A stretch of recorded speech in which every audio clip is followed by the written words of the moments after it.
சுமந்திரரே, அஸ்வமேத வேள்வியின் குதிரையை கைப்பற்றுங்கள். என்னுடைய அனுமனையும் விடுவித்து விடுங்கள்.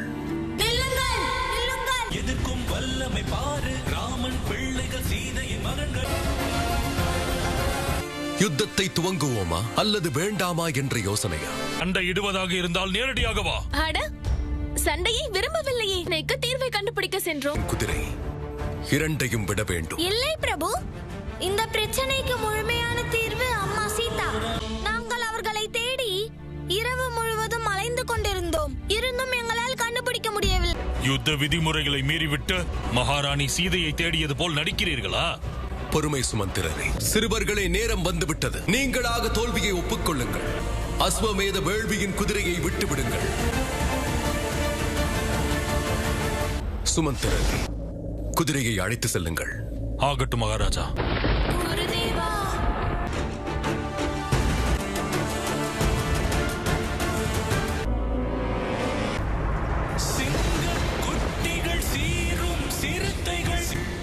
தாய் சீதையை கண்டுபிடிக்க முடியவில்லை என்றால் என்ன?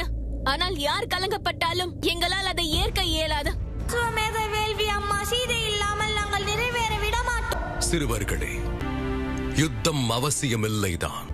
இருந்தாலும் உங்கள் வாக்கை மதிக்க வேண்டியது என் கடமை. உங்களுடைய விருப்பம் இதுவென்றால் இந்த ராமனும் தயார். இறைவா, என் மனம் ஏதோ கலக்கத்தோடு இருக்கிறது. லவன் குசனை பற்றிய கவலைகள் தங்கச் செய்கிறது. நடக்கும் போரில் ராமர் அவருடைய பிள்ளைகளை... தேவி, தட்டத்தை குறைத்துக்கொள். உண்மை என்னவென்று தெரிந்து கொள். அந்த லவனும் குசனும் அனைத்து கல்வியையும் ஆயுத கலைகளையும் முக்காலமும் உணர்ந்த வால்மீகியிடம் பயின்றிருக்கிறார்கள். எந்த காரியமாக இருந்தாலும் அது தியாகம் இல்லாமல் நிறைவடையாது.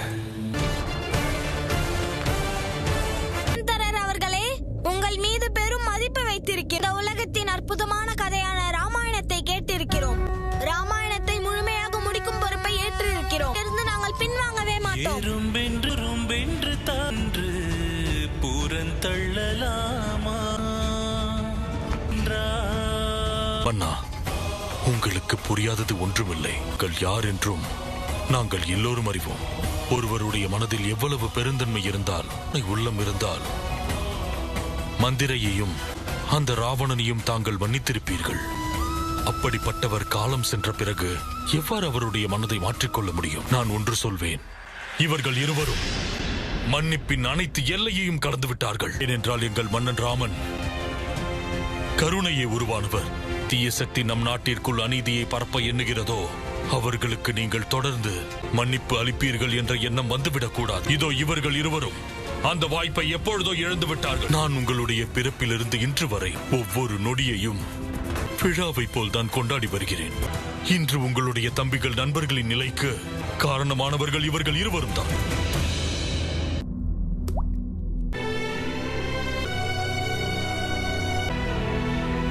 அவர்கள் சீக்கிரம் வந்து விடுவார்கள்.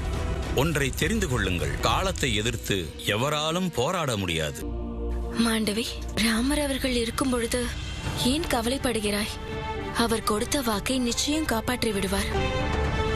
தங்களுடைய தம்பிகளின் மனைவிகளுக்கு கொடுத்த வாக்கை நினைத்து பாருங்கள். நீங்கள் அவர்களுடைய தந்தைக்கு சமமானவர் என்றீர்கள்.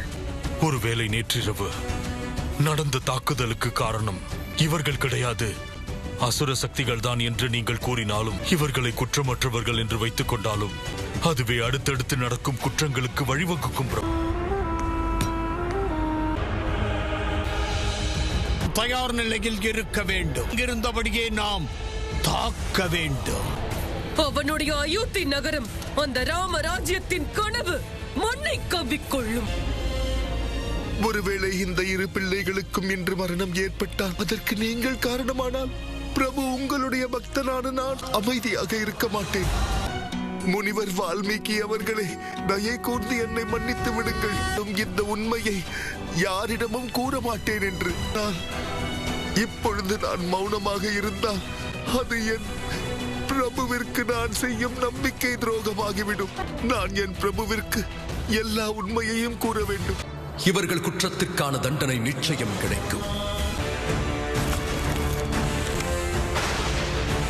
வேண்டாம் பிரபு, அவர்களின் ரத்தம் உங்கள் கைகளால் சிந்த வேண்டாம். ராமராஜ்யத்தின் கனவை களங்கப்படுத்த வேண்டாம் பிரபு.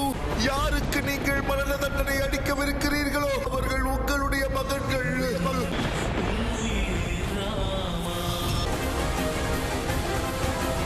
அனைத்தும் பாழாகிவிட்டது.